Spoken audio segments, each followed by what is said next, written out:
Bismillahirrahmanirrahim. Kitabın adı Böyük Günahlar, müəllif Ayətullah Müctəhidi Tehrani. Bəşəriyyətin dünya və axirət səadəti üçün peyğəmbərlər göndərən, onlar vasitəsilə böyük günahları bəyan edən, günahlara yol verənləri cəhənnəm əzabı ilə qorxudan Allaha həmd olsun. Bu yolla insanlar günahdan çəkinər və nəticədə əbədi axirət səadətinə çatarlar. Allah'ın en üstün məxluqu olan Hz. Muhammed İbni Abdullah sallallahu aleyhi ve aleyh ve onun ailesine sonsuz salam.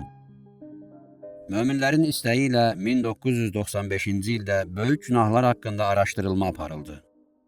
Ümid edirik ki, mömin qardaşlar bu risaləni mütaliə edəcək.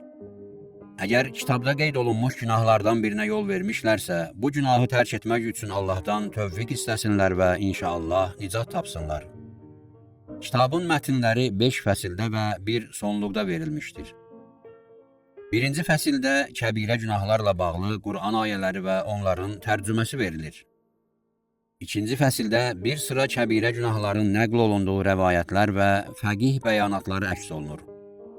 Üçüncü fəsildə kəbirə günahların müəyyənləşdirilməsi yolları tanıtdırılır. Dördüncü fəsildə alimlər və fəqihlərin hansı günahları kəbirə günah sayması bildirilir. Beşinci fəsildə bildirilir ki, kəbirə və səğirə günahlara yol verənlərin Peyğəmbərə canişinlik ləyaqəti yoxdur. Xilafət və imamət yalnız kəbirə və səğirə günahdan ömür boyu çəkinənlərin haqqıdır. Bəyan olunur ki, Hz. Peyğəmbərdən sonra belə bir məqam yalnız müttəqilər mövlası Əmir-əl-Müminin və onun 11 övladına aiddir. Qeyd olunur ki, şiələrin əqidəsinə əsasən məsum imam Allah tərəfindən Peyğəmbər vasitəsilə tanıtdırılır. Xalq məsumu tanımaq gücündə olmadığından onu müəyyənləşdirmək imkanında deyil. Əhl-i sünnənin belə bir əqidəsi düzgün deyil. Sonluqda ədalət məfhumu açıqlanır, ədalətli kəsin kimliyi bəyan olunur. Ədalətli şəxs o kəsdir ki, onda kəbirə günahların qarşısını alacaq iman qüvvəsi var. Belə bir şəxs kiçik günahları da davam etdirmir. Əlinizdəki risalə də 5 fəsil və 1 sonluqdan ibarətdir. Birinci fəsildə kəbirə günahların rəvayətlərdə qeyd olunmuş təsirləri bəyan olunur. İkinci fəsildə günah əhli ilə oturub duranlar məzəmmət edilir. Üçüncü fəsildə günahlarını etiraf edənlər mədh olunur. Dördüncü fəsildə tövbə və onun şərtləri qeyd edilir. Beşinci fəsildə günahdan tövbə ilə bağlı rəvayətlər nəql olunur və tövbənin faydaları sadalanır. Sonluqda Nəhcül Bəlağədən günah və tövbə ilə bağlı bir xütbənin tərcüməsi verilir. Birinci fəsil, kəbirə günahlar haqqında ayələr və onların tərcüməsi. Qur'an-ı Məciddə kəbirə günahlardan çəkinənləri mədh edən və onları müjdələyən ayələr mövcuddur. Əgər qadağa qoyulmuş böyük günahlardan çəkinib onları tərk etsəniz, sizin kiçik günahlarınızı örtər, sizi pak və çox gözəl bir məkana daxil edərik. Orada heç bir nöqsan yoxdur və ora behişdir. Səğirə, yəni kiçik günahın olmamasını düşünən alimlər ayəni belə mənalandırır. Bu və bundan başqa surələrdə bəyan olunmuş böyük günahlardan çəkinsəniz, əlbəttə biz sizin keçmiş günahlarınızı bağışlayarıq. Yəni sizin hazırda bu günahları tərk etməyiniz keçmiş günahlarınızın kəffarəsidir. İkinci ayə. Sizə dünyada verdiyimiz ailə, övlad və sərvət kimi şeylər dünya məfahıdır, ölüm vaxtı hər biri sizdən ayrılasıdır. Behişt və behiştdə olan nemətlər kimi Allahın yanında olan axirət nemətləri imanlı, yalnız Allaha təvəkkül edən böyük günahlardan və pis işlərdən çəkinənlər zülmü bağışlayıb əvəzini çıxmayanlar üçün daha üstündür. Üçüncü ayə. Göylərdə və yerdə nə varsa Allaha məxsusdur. Nəcm surəsinin bu ayədən öncəki ayəsində Allah Taala öz elminin nəhayətsizliyini bəyan edir. Bu ayədə bəyan olunur ki, hər bir şəxsi əməllərinə görə cəzalandırıb günahkarları cəhənnəmə daxil etməsi bu nəhayətsiz elmin nəticələrindəndir. Allah həm də yaxşı iş görənlərə mükafat verir. Yaxşı iş görənlər isə böyük günahlardan və çirkin işlərdən çəkinənlərdir. Salih əməl sahibləri ismət məqamında olmadığından onlardan kiçik günahlar baş verə bilər. Amma onlar kiçik günahları təkrarlamırlar. Çünki kiçik günahların təkrarı özü böyük günahdır. Allah Teala bu ayədə kiçik günahları istisna etmişdir. Bildirilir ki, yalnız təkrarlanmayan kiçik günahlar bağışlanasıdır. Böyük günaha yol verməyənin kiçik günahı bağışlanır. Allah Teala buyurur ki, Allahın mərhəməti böyükdür. Bəziləri daim özünü tərif etdiyindən Allah Teala buyurur ki, Rəbbiniz sizi daha yaxşı tanıyır və özünüzü tərif etməyin. Allah təqvalı olub kəbirə günahlardan çəkinənlərdən daha yaxşı xəbərdardır. Müəllif deyir, əgər bir şəxs özünü saxlayıb tərifdən çəkinsə, ibadətdə riyadan uzaq olar, daha səmimi ibadət edər. Allah ona xatir yaxşılığa üz tutanların yaxşılığını zahirə çıxardır, məhəbbətini qəlblərə salır. Demək, insanın özünü tərif etməsinə ehtiyac yoxdur. Çalış, müşkü qoxusundan tanı sən, müşk tanınmır əttarın tərifindən. Allah Teala Qur'an-ı Kərimdə buyurur, həqiqətən Allah onun birliyinə, Peyğəmbərin risalətinə, məada inanıb, salih, onun razılığına uyğun işlər görənlərin məhəbbətini qəlblərə salar. İkinci fəsil, rəvayətlərdə və fəqihlərin bəyanatlarında kəbirə günahların sayı. Rəvayətlərdə və alimlərin buyruqlarında müxtəlif saylı kəbirə günahlar qeyd olunur. Bəzi alimlər 77, bəziləri 70, bəziləri 60, bəziləri 40, bəziləri 20, bəziləri 7 kəbirə günah olduğunu bildirir. Hədislərdə kəbirə günahların 32, 21, 7, 5 olduğu da qeyd edilir. Birinci rəvayət, İmam Rıza əleyhissalam Məmun ər-Rəşidə yazır. İmanın xalislik əlaməti budur ki, mömin böyük günahlardan çəkinsin. Sonra buyurur, kəbirə günahlar bunlardır.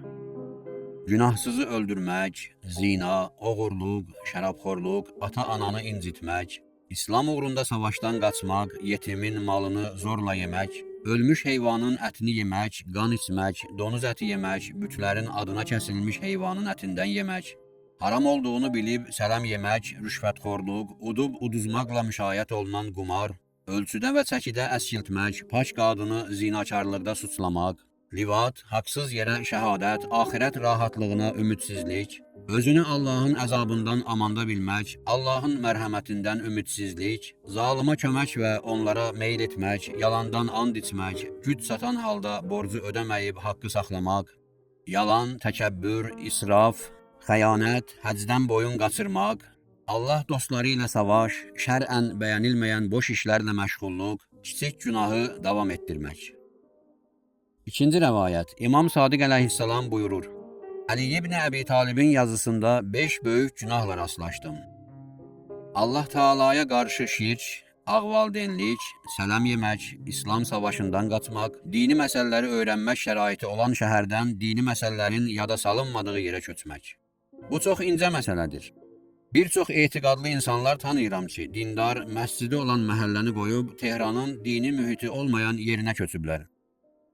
Həmin yerdə onların nəinki dini məlumat əldə etmək imkanı yoxdur, hətta qonşuları qeyri-müsəlmandır. Məhz bu səbəbdən belələrinin övladları dindən uzaq düşür, oğlanları büdrəyir, qızları hicaba riayət etmir.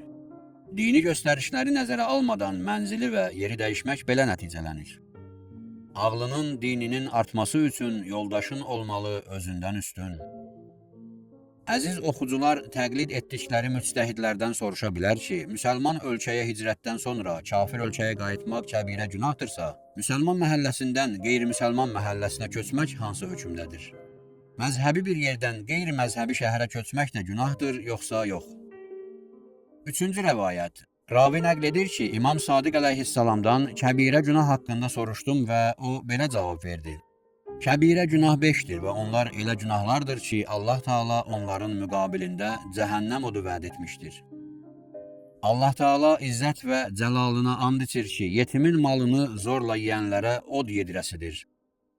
Belələri tezliklə cəhənnəm oduna sürüklənər. 2. İslam savaşından qaçmaq. Allah Teala buyurur ki, ey iman gətirənlər, savaş meydanında kafirlərin çoxluğunu görüb onlara arxa çevirməyin. Yəni cihaddan qaçmayın, şübhəsiz İslami savaşdan qaçanların yeri cəhənnəmdir. 3. Sələmçilik. Həzrət Sələmin haram olmasından danışarkən belə bir ayəni dəlil göstərir. Ey iman gətirənlər, Allahdan çəkinin, günaha yol verməyin, sələm yeməyin, sələmin artığını almayın. Yəni, əgər möminsinizsə, verdiyiniz puldan mənfəət götürməyin. 4. Paç qadını zinada suçlamaq. 5. Mömin olduğu üçün bilərəkdən öldürmək. 4-cü rəvayət. İmam Sadiq əleyhissalam buyurur ki, 7 böyük günah var və bu günahlara bizə hörmətsizlikdən yol verilir. Allah Teala'ya münasibətdə şirk, Allahın möhtərəm saydığını öldürmək, yetimin malını zorla yemək, ata-ananın haqqına riayət etməmək, haç qadınları zinada suçlamaq, İslami cihaddan qaçmaq. Biz Peyğəmbər ailəsindən olan Əhl-i Beytin haqlarının inkarı. Allaha münasibətdə şirklə bağlı deyə bilərik ki, Allah biz Əhl-i Beyt haqqında ayə göndərmiş, Həzrəti Peyğəmbər sələvatullah bizim haqqımızda tövsiyələr vermişdir. Səqələyn hədisi buna misal ola bilər. İnsanlar Allah və onun rəsulunu inkar etdilər, bizim haqqımızı tapdadılar. Beləcə Allaha qarşı şirkə yol verdilər. Möminin qətlə yetirilməsi ilə bağlı deyə bilərik ki, zalimlar İmam Hüseyn əleyhissalamı və onun köməkçilərini qətlə yetirdilər. Yetimin malının yeyilməsi ilə bağlı deyə bilərik ki, Allahın bizim üçün müəyyənləşdirdiyi xums payını başqalarına verdilər. Ata-anaya münasibətdə itaətsizliklə bağlı deyə bilərik ki, Allah Qur'anda Peyğəmbərin insanlara onların özündən yaxın olduğunu bildirir. Peyğəmbərin zövcələri xalqa ana sayılır. Demək, Həzrəti Peyğəmbərə qarşı itaətsizlik olunanda Həzrəti Xədicənin haqları pozuldu. İffətli qadınların günahda suçlanması ilə bağlı deyə bilərik ki, xanım Fatiməyə minbərdə mane oldular. Dedilər ki, Həsən və Hüseyn qız nəvəsi olduğundan Peyğəmbərə övlad sayılmır. Onların bu sözlərdə məqsədi imamət məqamını inkar etmək idi. İmam Həsənin şəhadətindən sonra bu qəbil təbliğatlar Bəni Üməyyənin proqramına çevrildi. Cümə namazlarında, dini bayramlarda yuxarıdakı məqsəd izlənilir, Həzrəti Fatimənin haqqı tapdanırdı.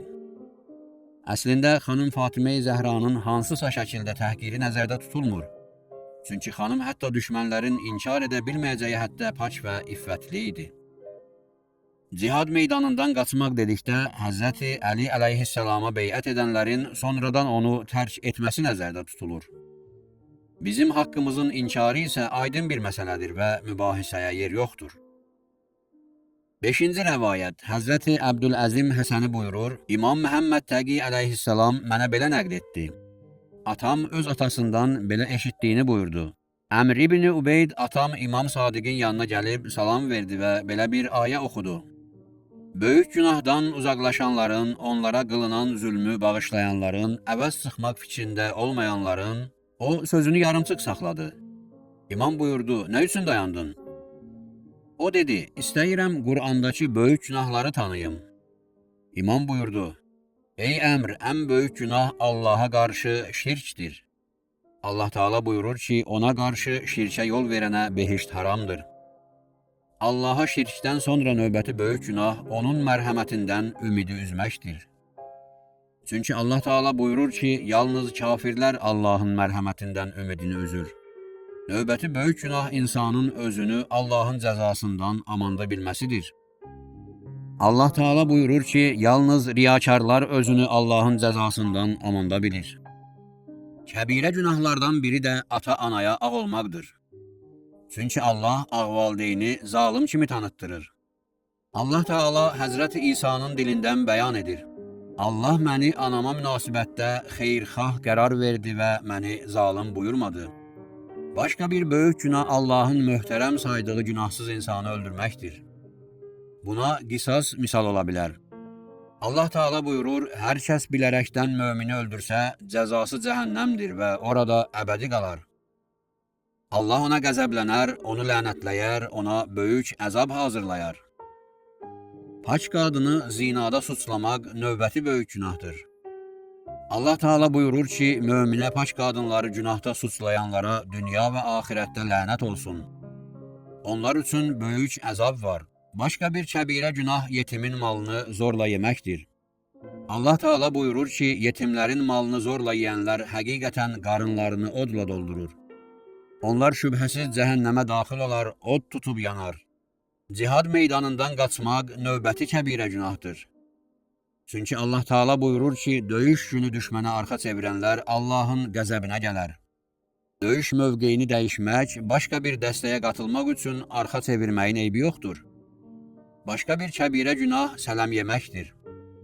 Allah Teala buyurur ki, sələm yeyənlər yalnız şeytanın məsx etdiyi kəslərdir. Sələmçi şəxs qiyamət günü qəbirdən divanə kimi qalxar. Bu təşbih bir zümrənin gümanına əsaslanır. Onların fikrincə şeytan insanı özündən gedəcək vəziyyətə gətirir, cin onun ağlını əlindən alır. Yəni sələmçilərin ayağa qalxması divanələrin ayağa qalxması kimidir. Sələmçilik onların qəlbini daşlaşdırmış, hallarını dəyişmişdir. Bəziləri bildirir ki, sələm yeyənlər qiyamət zamanı günah yükünün ağırlığında məst insanlar kimi sağa sola gedər, yıxılıb durar. Yedikləri sələm qəlblərində böyüyüb onları ayağa qalxmağa qoymaz. Məcməül Bəyan təfsirində buyurulur ki, onlar yalnız şeytanın divanə etdiyi kəslər kimi ayağa qaldırırlar. İbn Abbas və başqaları bildirirlər ki, belə bir sifət sələmçilərə məxsusdur. Bəziləri düşünür ki, şeytan insanın ağlını əlindən almır, deyilənlər bir təşbihdir. Nəfs istəklərinin qalib gəldiyi insan zəifləyir və şeytan onu təhlükələrə sürükləyir. Belə bir hal yalnız vəsvəsələrlə baş tutur. Başqa bir böyük günah sehr cadudur. Allah Teala buyurur ki, onlar şeytanın oxuduqlarına uydular. Küfr edən Süleyman yox, şeytanlar oldu. Onlar insanlara sehr cadu öyrətdilər. Harut və Marut adlı mələklər onlara nazil olanı kimsəyə öyrətmirdilər. Amma onlar bunu öyrənib ərlə arvad arasına ayrılıq saldılar. Məlum oldu ki, sehr cadunu satın alanlar axirətdə fayda görməz.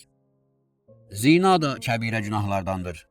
Allah Teala buyurur, Allahdan qeyrisini məbud kimi çağırmayanlar, Allahın haram buyurduğunu öldürməyənlər haqsızlıq və zina etməz. Bu işləri görənlər günahının cəzasına çatar, qiyamət əzabı 2 qat olar. Onlar zəlil edici əzabda əbədi qalar. Kəbirə günahlardan başqa biri günah yolda and içməkdir. Nəhayyə kitabında yazılır ki, günah yolda and içmək evləri viran qoyar. Allah Teala buyurur ki, onlar Allahla əhdi və andlarını ucuz qiymətə satırlar və onlar üçün axirətdə bəhrə yoxdur. Cihad qənimətindən oğurlamaq da kəbirə günahdır. Allah Teala buyurur ki, qənimətdən oğurlayan kəs məhşər səhnəsinə oğurladığı şeylə gətirilər. Vacib zəkatın qarşısını almaq böyük günahlardan sayılır. Allah Teala buyurur ki, xalqı Allahın yolundan çəkindirənləri cəhənnəm odu gözləyir. Yalan şəhadət vermək və şəhadəti gizlətmək də böyük günahlardan sayılır.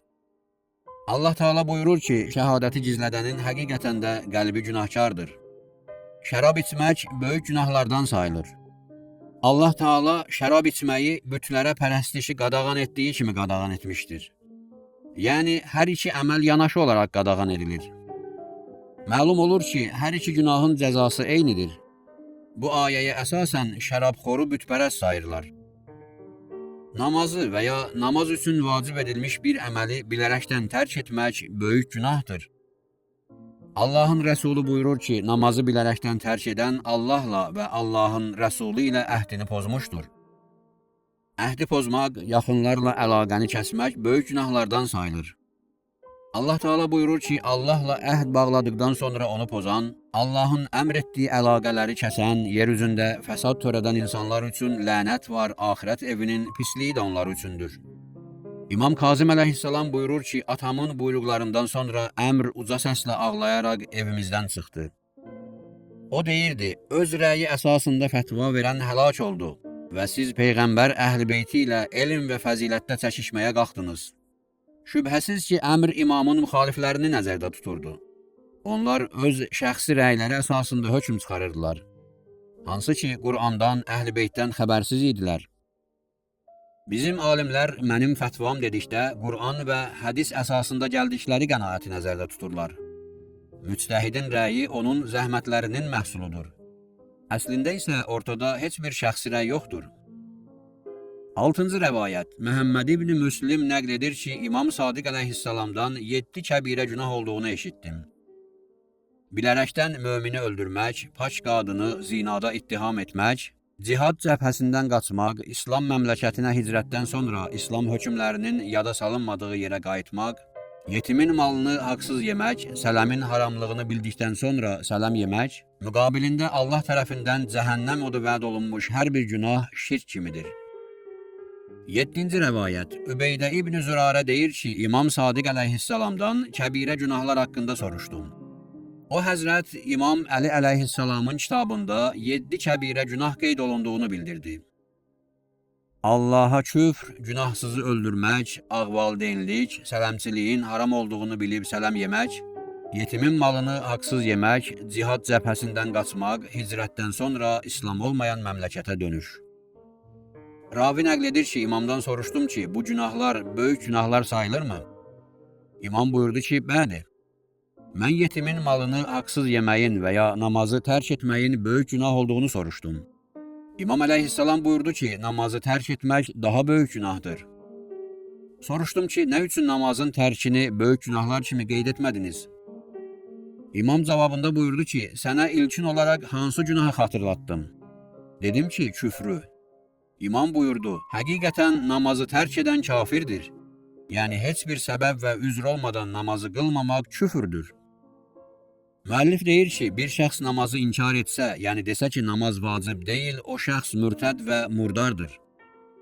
Namazı inkar etmədən yerinə yetirməzsə, kafir və murdar deyil, günaha yol verib və ruhu murdardır. Kəbirə günahlarla bağlı 7 rəvayət nəql olundu. Fəqihlərin bəyanatları Mərhum Ayətullah Ağa Seyyid Əbülhəsən İsfahaninin Zəxirətül İbad kitabında yazılır. Sual, insanın çəkinməli olduğu kəbirə sayılan günahları bəyan edin. Cavab, Əllamə Hilli Qəvaid və Təhrir kitablarında buyurur ki, müqabilində od vəd olunmuş günahlar kəbirə günahlardır. Şeyx Təbərsi Məcməül Bəyan təfsirində səhabələrə əsaslanaraq bildirir ki, bütün günahlar özündən aşağı günaha münasibətdə kəbirə günahdır. Məsələn, naməhrəm qadını öpmək zinaya münasibətdə kiçik, ona baxmağa münasibətdə böyük günahdır. Müxtəlif alimlərin rəyinə əsasən 77 kəbirə günah var. Əlbəttə, onlardan bəzilərinin kəbirə olması qəbul edilmir. Xalqı azdırmaq, yalan, Allaha iftira, günahsızı öldürmək, yer üzündə fəsad, zülm, zalıma güvənmək, zalıma kömək, təkəbbür, namaz qılmamaq, zəkat ödəməmək, cihada getməmək, cihada gedənlərə mane olmaq, cihaddan qaçmaq, yetimin malını yemək, Allahın mərhəmətinə ümidsizlik, özünü Allahın qəzəbindən amanda bilmək, Qur'an hökmündən fərqli hökmlərə riayət etmək, gücü çatanın həccə getməməsi, fitnəkarlıq, insanların arasını vurmaq, şərab içmək, ağvaldeynlik, Qur'anın təkzibi kimi küfrə yol vermək, Allaha münasibətdə şirk, nifaq, Qur'an ayələrinin inkarı, Allahla düşmənçilik, Peyğəmbərlə müxalifətçilik, məadın inkarı, məadın cismaniliyinin inkarı, dinin zəruri hökmlərinin inkarı, Allahın zikrindən üz çevirmək, Məkkədə, Məscidül Həramda zülm etmək, məscidə gedənlərin qarşısını kəsmək, paç qadını zinada suçlamaq, paç insanı həmcinsbazlıqda suçlamaq, möminlərə istehza, çirkin işlər, əhdi pozmaq, andı pozmaq, zina, həmcinsbazlıq, qina, qumar, dəf çalmaq, qadının qadınla həmcinsbazlığı, yalan and, yalan şəhadət, Kəbəyə hörmətsizlik, Məkkəyə daxil olmaq istəyənin ehramı tərk etməsi, oğurluq, alim olmayan yerə getmək, ölmüş heyvanın ətini yemək, donuz əti yemək, Allahdan qeyrisinin adına kəsilmiş heyvanın ətini yemək, haram mal qazanmaq, ölçüdə və çəkidə əskiltmək, şər'i üzr olmadan xalqın haqqını yubatmaq, israf, yersiz xərc, xəyanət, ləhvə məşğulluq, ləbə məşğulluq, ləhvə, yəni mənasız işlərə məşğulluq, ləbə, yəni faydasız işlərə məşğulluq, kiçik günahların davamı, bir-birinə haram olan qadınla kişinin bir-birinə toxunması, dəyyusluq, yəni insanın öz zövcəsini başqalarının ixtiyarına verməsi, söz gəzdirmək, yaxınlarla rabitəni kəsmək, Peyğəmbərə iftira, müsəlmanı haqsız yerə vurmaq, şəhadəti gizlətmək, müsəlmandan zalıma şikayət etmək, şər'i dəlil olmadan həcci təxirə salmaq, kişinin öz zövcəsinə mənə ana kimi oldun deməsi, yol kəsmək, yəni quldurluq. Məfatihul Hidayə və Mişkatul Vilayə kitablarında mərhum Hacı Mirzə Hüseyn Şəhristaninin Üsulüddin kitabından 60 kəbirə günah zikr olunur. Namazı tərk etmək, zəkat verməmək, xums verməmək, həcci tərk etmək, mübarək Ramazan ayı orucunun tərki, Allah bəndələrinə zülm və zalıma kömək, şərab və istənilən məst edici bir şey içmək, haqsız yerə adam öldürmək, livat, zina, sələm yemək, qeybət etmək və qeybəti dinləyib qarşısını almamaq, yalan danışmaq, qina, mütrib musiqiləri dinləmək, əskik satmaq, saqqalı qırxmaq, özü ölmüş və ya şəri qaydada kəsilməmiş heyvanın ətindən yemək, donuz kimi murdar heyvanın və ya dovşan kimi əti haram olan heyvanın ətindən yemək, ağvaldeynlik, haqsız yerə şəhadət, qumarbazlıq, uduş biletlərindən istifadə, şəhadət veriləsi yerdə şəhadəti gizlətmək, paç qadını zinada suçlamaq, yalan and, xəyanət və hiləgərliklə xalqın malını yemək, din qardaşlarına münasibətdə təkəbbür, israfçılıq, cihaddan qaçmaq, Allah Teala'nın mərhəmətindən ümidsizlik, özünü Allahın əzabından amanda bilmək, kişinin ipək libas geyməsi, kişilərin qızıl libas geyib qızıl üzük taxması, qızıl və gümüş qabdan yemək üçün istifadə, söz gəzdirmək, əhdi, andı pozmaq, heyz və nifas halında zövcə ilə yaxınlıq, arvadın ərin haqlarını, ərin arvadın haqlarını pozması, ibadətdə riya, elmi mübahisələrdə həqiqəti qəbul etməyib əks mövqe tutmaq, qadının kişi libası geyinməsi, rüşvət vermək, haqqı pozaraq rüşvət almaq, amma məmurların zülmündən qaçmaq üçün rüşvət verməyin eybi yoxdur. Məsələn, Seyyid-i Şəhəda ziyarətçilərinin gömrükdən keçməsi üçün rüşvət verməyin eybi yoxdur. Qur'anın ziddinə hökm çıxarmaq, yaxınlarla əlaqəni kəsmək, sehr, cadu, cinlərin və ruhların ram edilməsi, heykəltaraşlıq, şərtlər ödəndiyi bir halda yaxşılığa dəvət və pislikdən çəkindirməkdən vaz keçmək, vəsiyyət edənin icazəsi olmadan vəsiyyətnaməni dəyişmək, şəri icazə olmadan vəqfi dəyişmək, məscidi, Qur'anı, Seyyid-i Şühəda türbətini murdarlamaq, məsciddə cənabət, heyz və nifas halında oturmaq, murdar və ya murdarlanmışı paçlamadan istifadə, heyvanla cinsi yaxınlıq, istimna, müsəlmanın qəbrini murdarlamaq, dəstəmazsız və ya cənabət halında Qur'ana toxunmaq, cənabət, heyz və nifas halında Qur'anın vacib səcdəli surələrini oxumaq, səbəbsiz yerə vacib namazı pozmaq, müctəhidin hökmünü rədd etmək, əti haram heyvanın südündən və ya yumurtasından istifadə etmək, torpaq yemək, naməhrəm qadının bədəninə və ya saçına baxmaq, müəyyən kitablarda bu mövzu geniş açıqlanmışdır.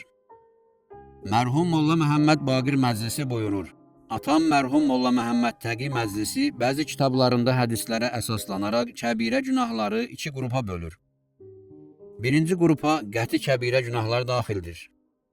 Allaha münasibətdə şirk, Allahın mərhəmətindən ümidsizlik, Allahın qəzəbindən özünü amanda bilmək, mömin kişi və qadını zinada suçlamaq, yetimin malını haqsız yemək, cihad cəbhəsindən qaçmaq, sələmçilik, sehr, cadu, kahinlik, zina, livat, oğurluq, yalan and, namaz, oruc və zəkat kimi vacib əmrlərin tərki, güc çatan halda həccə getməmək, yersiz şəhadət və şəhadəti gizlətmək, məst edici içkilər içmək, müqaviləni pozmaq, Allah və insanlarla əhdi pozmaq, yaxınlarla əlaqəni kəsmək, hicrətdən sonra geri dönmək, Allaha, onun rəsuluna və məsum imamlara iftira, qeybət və böhtan.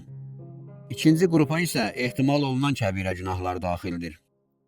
Müstəhəb işlərin tərki, ehtiyac duyulmadığı halda susuz yolçuları sudan məhrum etmək, sidyə münasibətdə ehtiyatsızlıq, ata-ananın təhqiri üçün şərait yaratmaq, vəsiyyəti pozmaq, Allahın qəza və qədərinə qarşı çıxmaq, Allahın müqəddəratına etiraz, təkəbbür, həsəd, möminlərlə düşmənçilik, Məkkə və Mədinə hərəmlərində mülhidlik, söz gəzdirmək, haqsız yerə möminin bədən üzvünü kəsmək, ölmüş və murdar heyvan ətindən yemək, kiçik günahın davamı, pisliyə dəvət və yaxşılıqdan çəkindirmək, yalan və vədə xilaflıq, xəyanət, möminə lənət, mömini alçatmaq, mömini incitmək, xidmətçini layiq olduğundan artıq vurmaq, haqqı çatana su verməmək, yol kəsmək, ailəni sıxıntıya salmaq, təəssüb, zülm, həqiqət qarşısında bəhanə, İki üzlülük, mömini alçatmaq, mömində eyb axtarmaq, mömini məzəmmət etmək, möminə qarşı iftira, mömini lənətləmək, möminə münasibətdə bədgümanlıq, mömini qorxutmaq, ölçünü və çəkini əskiltmək, yaxşılığa dəvət və pislikdən çəkindirmənin tərki,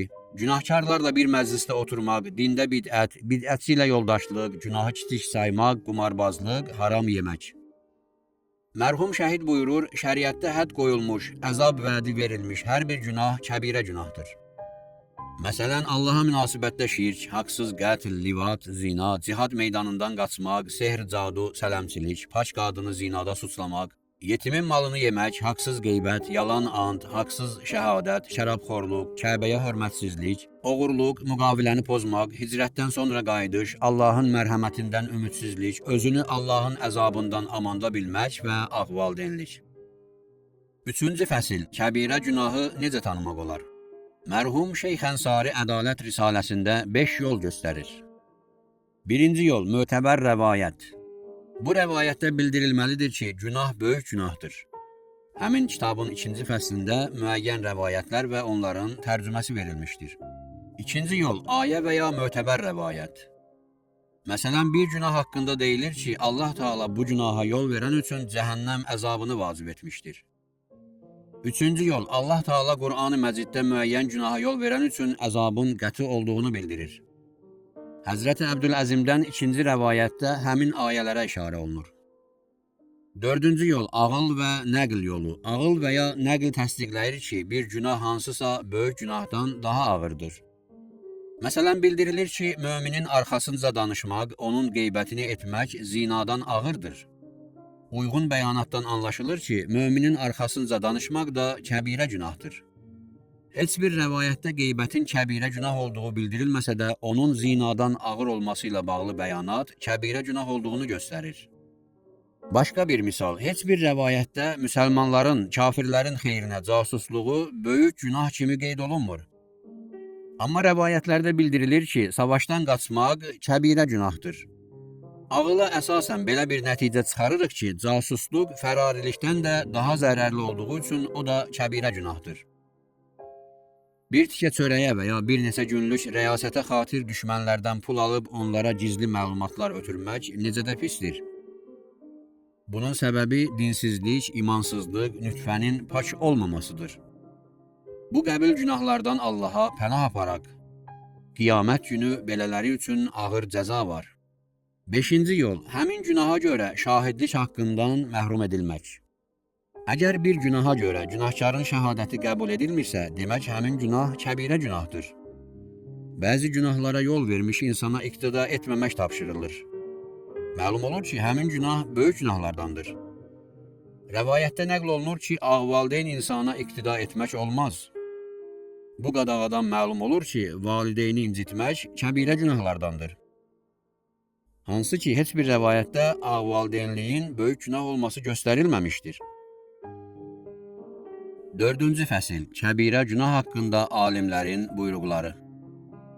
Səid ibn Cübeyr və Mücahid deyir, müqabilində axirət əzabı vəd olunmuş və dünyada da cəzası nəzərdə tutulmuş günah kəbirə günahdır.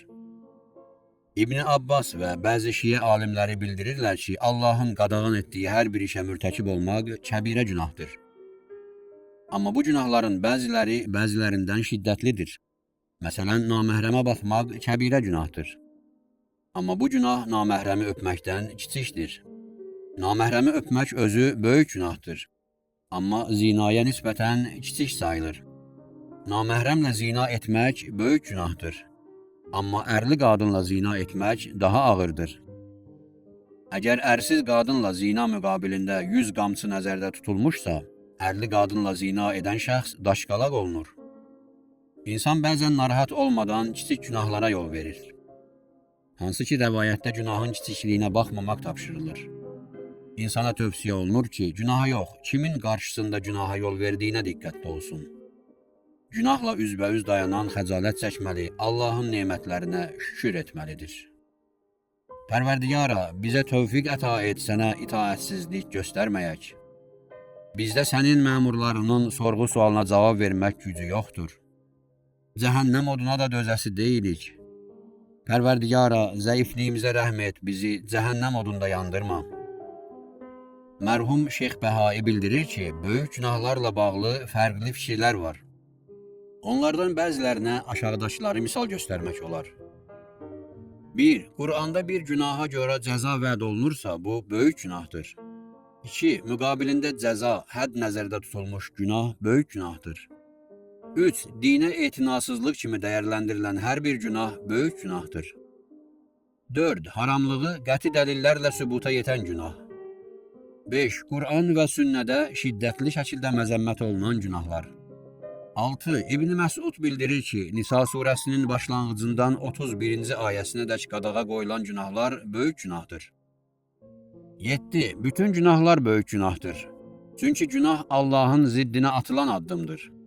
Mərhum Təbərsi Məcməül Bəyanda belə bir fikrin Şiə alimlərinə məxsus olduğunu bildirir.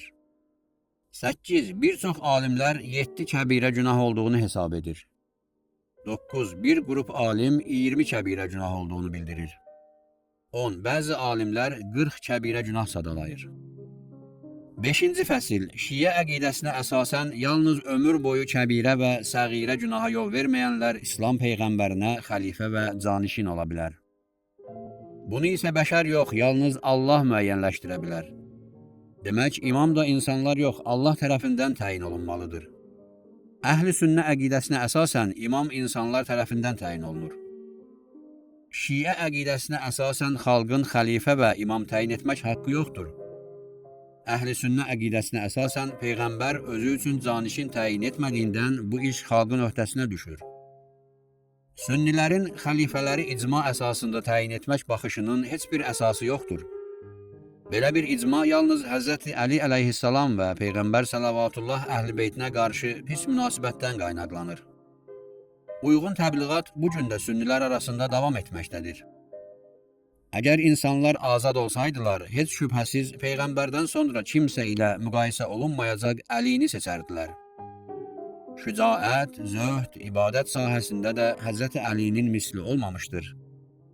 Bəli, Həzrəti Əli əleyhissalam bütün kamilliklərlə başqalarından üstündür. Bundan əlavə Qədirxumda və başqa məqamlarda Peyğəmbər salavatullah Həzrəti Əlini xalqa öz canişini kimi tanıtdırmışdır. Qədirxumda Peyğəmbərin xütbəsi 3 saat davam etmişdir. Həzrət öz xütbəsində buyurmuşdur: Mən kimin mövlasıyamsa, Əli də onun mövlasıdır. Sünni məzhəbindən olanlar insafsızlıq edir. Bildirirlər ki, Peyğəmbər 3 saat davam edən xütbəsində yalnız Həzrəti Əlini dost kimi təqdim etmək istəmişdir. Yəni kim məni dost bilirsə, Əlini də dost bilsin. Şiələr sünnilərə bildirirlər ki, sadəcə dostluğu bildirmək üçün böyük bir cəmiyyəti Ərəbistan səhrasında qızmar günəşin altında 3 saat yubatmaq mənasız olardı. Uyğun məqamda hökmən xilafət və canişinlik kimi mühüm bir məsələdən danışılmışdır. Böyük alimlər Qədirxum hədisinin izahında dəlillər gətirir, Şiə baxışının həqiqət olduğunu sübuta yetirirlər. Bir sözlə, zəhərli təbliğat insanların ağıl və mühakiməsini o qədər kütləşdirdi ki, Həzrəti Əlini xəlifəlik və canişinliyə layiq bilmədilər. Bu təbliğatı aparanlar bilirdilər ki, əgər Həzrəti Əli Peyğəmbərə xəlifə və canişin olarsa, onlar müsəlmanların Beytulmalından istədikləri kimi faydalana bilməyəcəklər.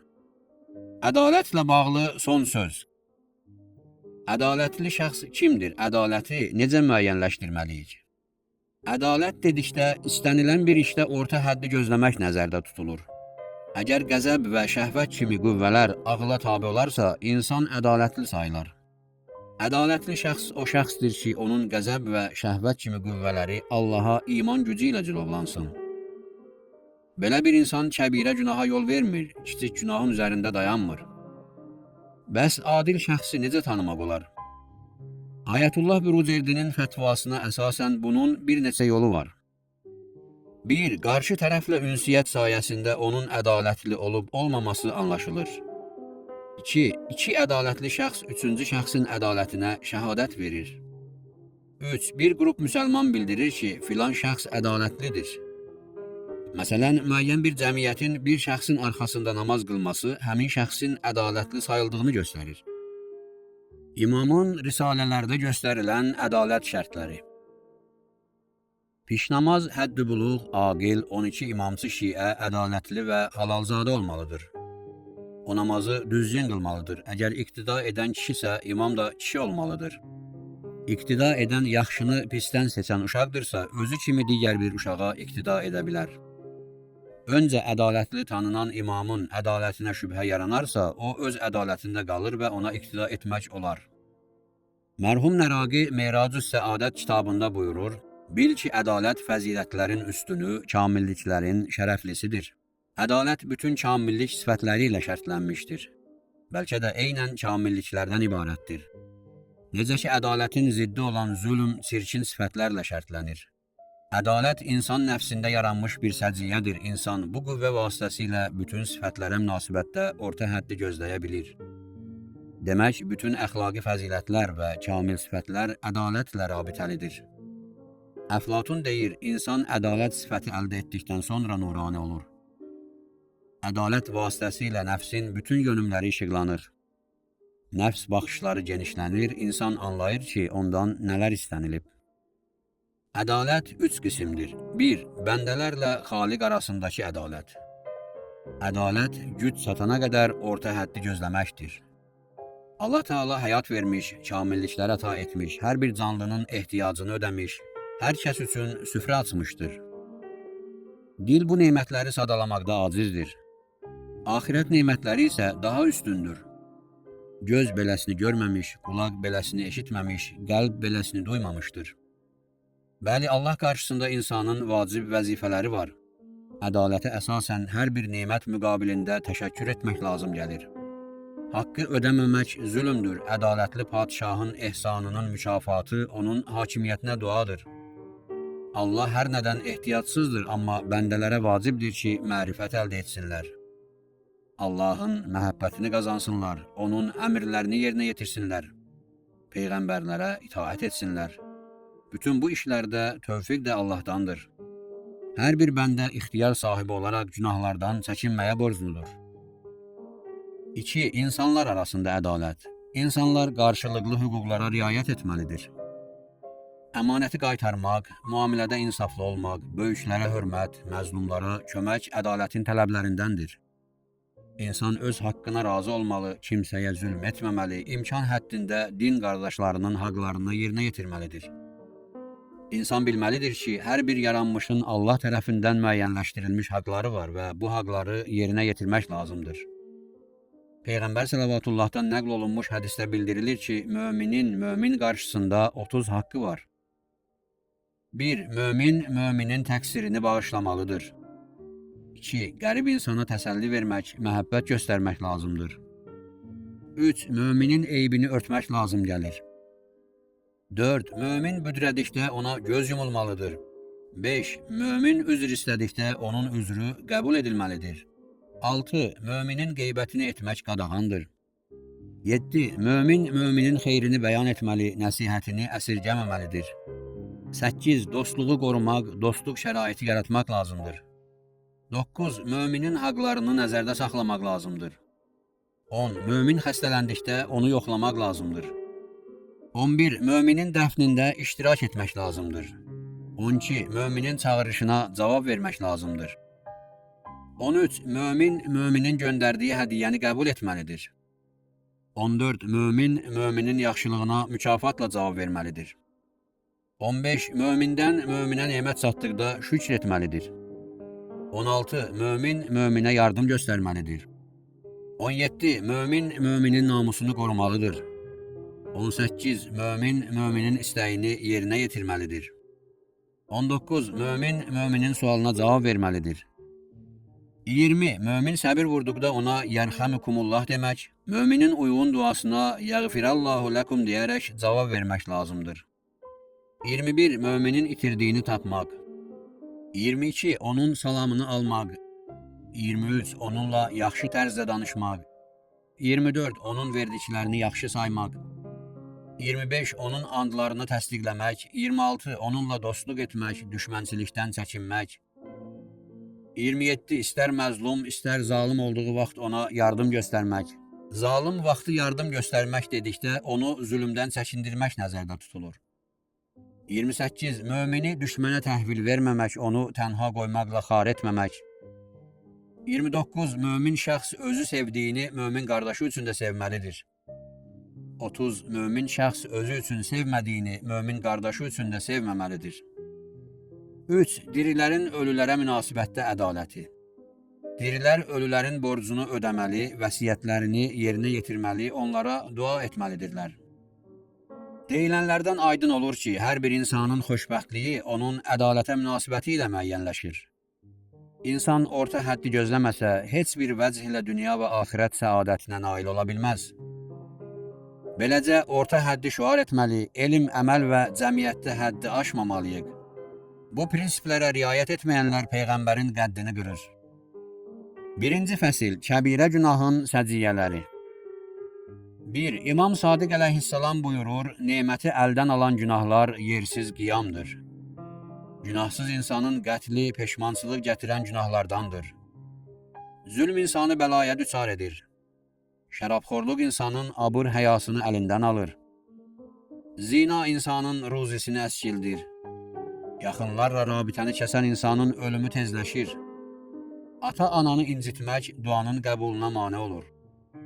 2. İmam Baqir əleyhissalam buyurur, Həzrəti Peyğəmbər sələvatullah buyurmuşdur, əgər məndən sonra zina rəvac tapsa, qəfil ölümlər artar. Ölçü və çəkini əsilsələr, Allah tərəfindən qıtlığa düçar edilərlər. Əgər zəkat ödəməsələr, torpağın bərəkəti əskilər. Haqsız hökm versələr, zülm sitəmə kömək etmişlər. Əhdi pozsalar, Allah düşmənlərini onlara qalib edər.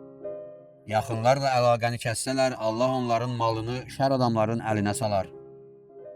Yaxşılığa dəvət və pisliyə qadağadan çəkinsələr, mənim əhl-i beytimə tabi olmasalar, Allah pis insanları onlara hakim edər.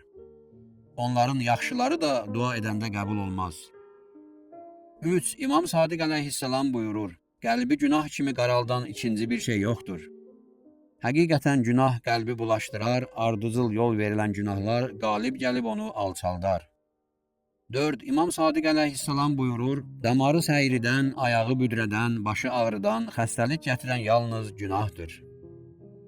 Şura surəsinin 30-cu ayəsində Allah Teala buyurur ki, yalnız öz əməllərinizə görə müsibətə düçar olursunuz.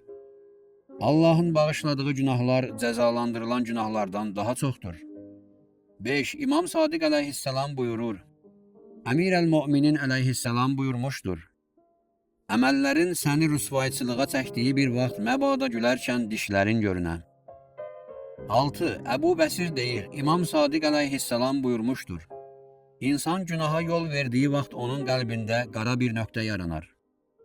Əgər tövbə etsə, bu nöqtə məhv olar. Əgər günahını artırsa, qəlbinin qaralığı artar və bütün qəlbini bürüyər. Bu haldan qurtuluş yoxdur. 2-ci fəsil, günahkarlarla yoldaşlığın məzəmməti haqqında rəvayətlər. 1. İmam Sadiq əleyhissalam İmam Baqirin dilindən belə nəql edir. Atam İmam Səccad əleyhissalam mənə buyurdu, 5 zümrə ilə yoldaş, həmsöhbət və dost olma. Bu 5 zümrənin kimlərdən ibarət olduğunu soruşdum. Atam buyurdu, yalancı ilə yoldaşlıqdan çəkin. O ilğım kimidir, uzağı yaxın, yaxını uzaq göstərər. Fasiqlə yoldaşlıqdan çəkin, o səni bir qarın yeməyə və ya ondan da aza satar. Paxılla yoldaşlıqdan çəkin, çünki olanını sənə qıymaz, ehtiyaclı olduğun vaxt sənə yardım əli uzatmaz. Axmaqla yoldaşlıqdan çəkin, o sənə xeyir vermək istəsə də anlamazlıqdan sənə zərər vurar. Yaxınları ilə əlaqəni kəsəndən çəkin. Mən belələrinə Quranda lənət oxunduğunu gördüm.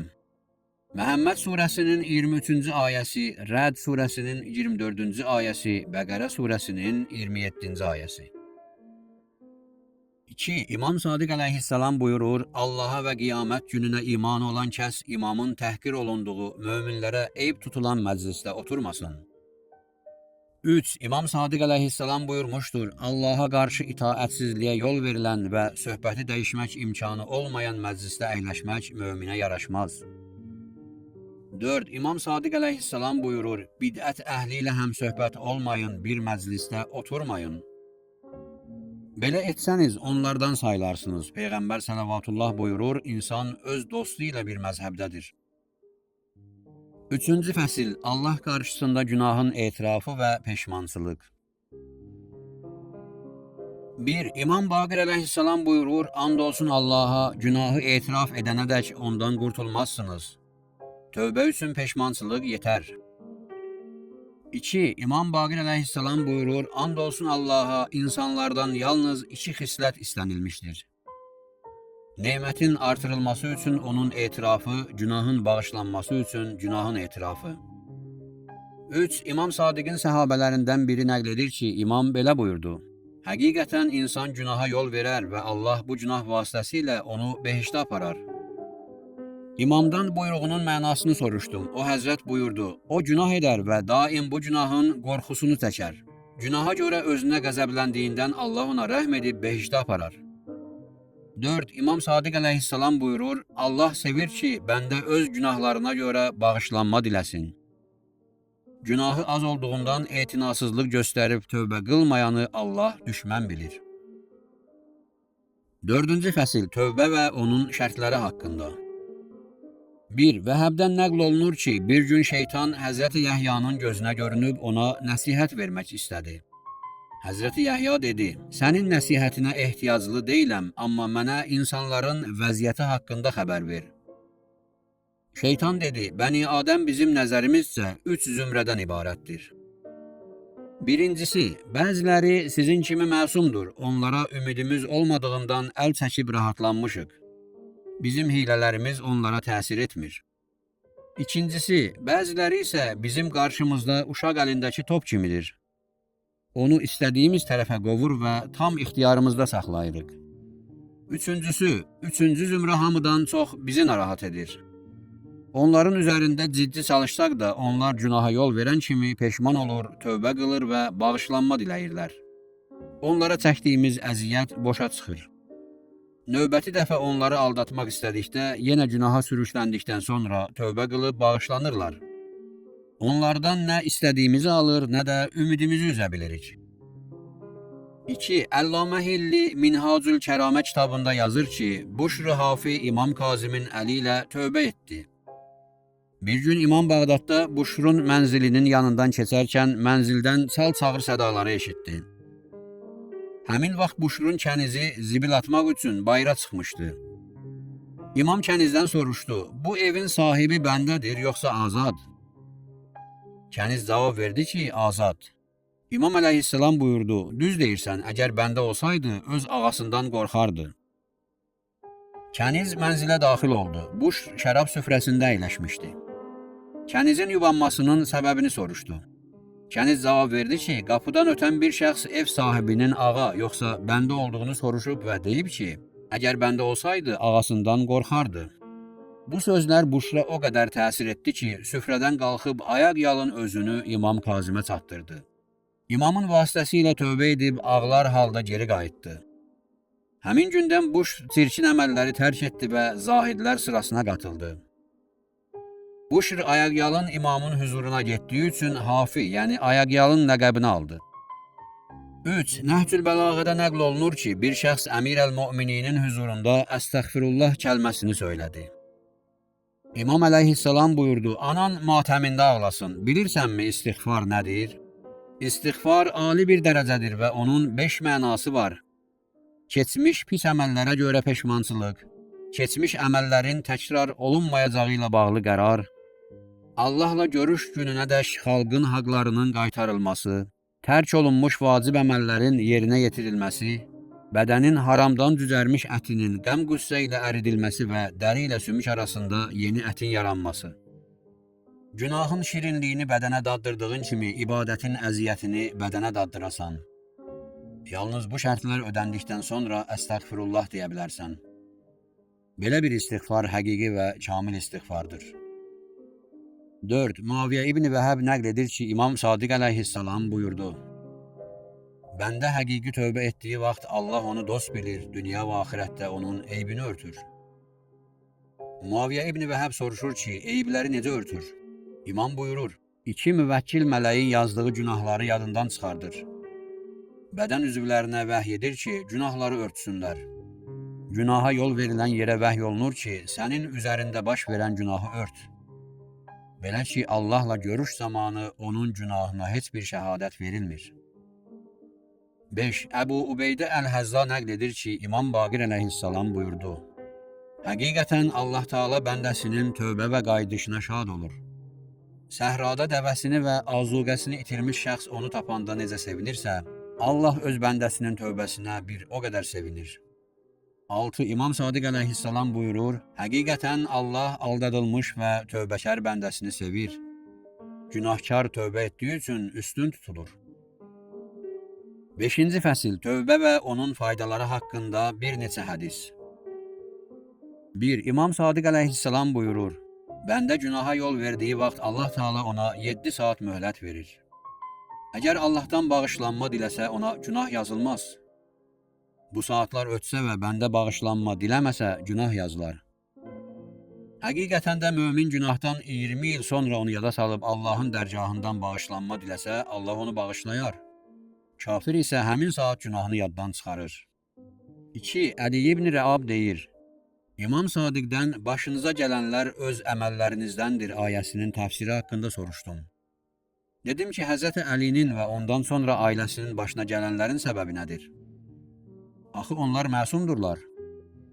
Sualımın cavabında imam buyurdu, Həzrəti Peyğəmbər sələvatullah gün uzunu günah etmədiyi halda 100 dəfə Allahın dərgahına üz tutub tövbə qılırdı. Dostları günaha yol vermədiyi halda Allah onları çətinliyə salır ki, savab versin. 3. İmam Sadiq əleyhissalam buyurur, həqiqətən Allah bəndəsindən xeyir istədikdə günahına görə onu cəzalandırır, tövbəni ona xatırladır. Bəndəyə pislik istədikdə günahdan sonra ona nemət əta edir, tövbəni yadından çıxarır. Allah Teala buyurur ki, onları bilmədikləri yolla tədricən həlak edərik. Sonda Nəhcül Bəlağədən günahkarlar və onlara nəsihətlə bağlı xütbəni yada salırıq. Günahkarlar azğınlıq yolunda heç nədən çəkinmədən addım atır. Nəhayət, Allah onları günahlarına görə cəzalandırır, onları qəflətdən oyatmaq istəyir. Ölüm onları yaxaladıqda axirətə üz tutur, dünyaya arxa çevirirlər. Belə ki, əldə etdikləri dünya ləzzətlərindən fayda olmur. Çünki dünya ləzzətlərini özləri ilə gətirə bilmirlər, ölümün gəlişi ilə bütün arzu istəkləri puça çıxır. Özümü və sizi belə bir sonluqla həzər qılmağa çağırıram. Qəflət yuxusundan oyanaq, dünyanın müvəqqəti ləzzətlərinə təslim olmayaq. Bəsirət odur ki, insan Allah, Peyğəmbər və məsum imamların nəsihətləri barədə düşünsün, dünyanın vəfasızlığını başa düşsün, ibrətlərdən faydalansın. Doğru yolu tutarkən bu yolun eniş yoxuşlarında özünü gözləsin, şeytana aldanmasın, özünü islah etməmiş azğınlara yol göstərməsin. Əziz oxucular, qəflət yuxusundan oyanın. Tələsməyin, qarşınıza çıxan məsələlərdə Peyğəmbərin buyruqları haqqında yaxşı düşünün. Peyğəmbər buyruqlarına biganə insanlardan uzaq olun, belələrini boşlayın. Təkəbbür, naz-qəmzə, egoistliyi özünüzdən uzaqlaşdırın. Qəbrin haqqında düşünün, yolumuz oradan keçəsidir. Gördüyümüz işə görə cəzalanacağıq. Nə əkəcəyiksə, onu da bitəcəyik. Öncədən göndərdiklərimizi qiyamətdə əldə edəcəyik. Özümüzə yer hazırlayaq, nə qədər ki, fürsətimiz var, qarşıdakı gün üçün hazırlıq görək. Ey eşidən, həzər qıl, ey bixəbər, çalış. Qiyamətin xəbərlərindən kimsə səni Peyğəmbər və imamlar kimi xəbərdar edəsi deyil. Qur'anın qəti hökmlərindən qaça bilməzsən. Bu hökmlərə əməl edənlər razı qalar, müxaliflər üçün cəza hazırlanmışdır. İbadətdə özünə əziyyət verən, əməlini zahirən xalisləşdirən şəxs aşağıdakı 5 sifətdən tövbə etməmiş nicat tapmaz. 1. Allaha qarşı şirk, ibadət və pərəstişdə Allaha şərik qoşmaq. Qur'an buyurur ki, Allahın mərhəmətinə ümid bəsləyən salih iş görməli, ibadətdə ona şərik qoşmamalıdır. 2. İnsan bir başqasını öldürməklə qəzəbini aradan qaldırmamalıdır. Qur'an buyurur ki, mömini bilərəkdən öldürənin cəzası cəhənnəmdir. 3. Başqalarının pis işini açıqlamaq. Qur'an buyurur ki, iman gətirənlərin eyiblərini açanları dünya və axirətdə ağrılı əzab gözləyir. 4. Dində bidət yaratmaqla xalqdan təmənna. Qur'anda buyurulur ki, arzu istəyinin ardınca gedəndən də azğını kimdir? 5. Xalqla riyakar rəftar, ikili danışıq. Yəni birinə üzdə dost deyib arxada düşmənçilik etmək. Qur'an buyurur ki, iki üzlü insanlar cəhənnəm odunun ən aşağı dərəcəsində yerləşər. Aşağıdakı məsəl haqqında dərindən düşün. Hər bir misal oxşar hadisələrin mahiyyətini açıqlayır. Heyvanlar ot və su axtarışındadır. Yırtıcılar daim başqalarına zərər vurmağa çalışır. Qadınların məqsədi dünya həyatını bəzəməkdir. İnsan şəhvət və qəzəb qüvvələrinə təslim olduqda heyvanlarla bir səviyyəyə enir. Əgər dünya zinətini məqsəd seçsə, qadınlar zümrəsinə qatılır. Hər bir bəndə möminlərin sifətini soraqlamalıdır. Möminlər Allah qarşısında təvazökar, xalqa nəsihətçil və mehriban, Allahın qəzəbindən qorxaqdırlar. Pərverdigara, bizə bəyəndiyin və razı qaldığın işlərdə tövfiq ver. Pərverdigara, bizə itaət və günahdan uzaqlıq tövfiqi əta et. Bizə xalis niyyət və yanında olanlara münasibətdə mərifət buyur.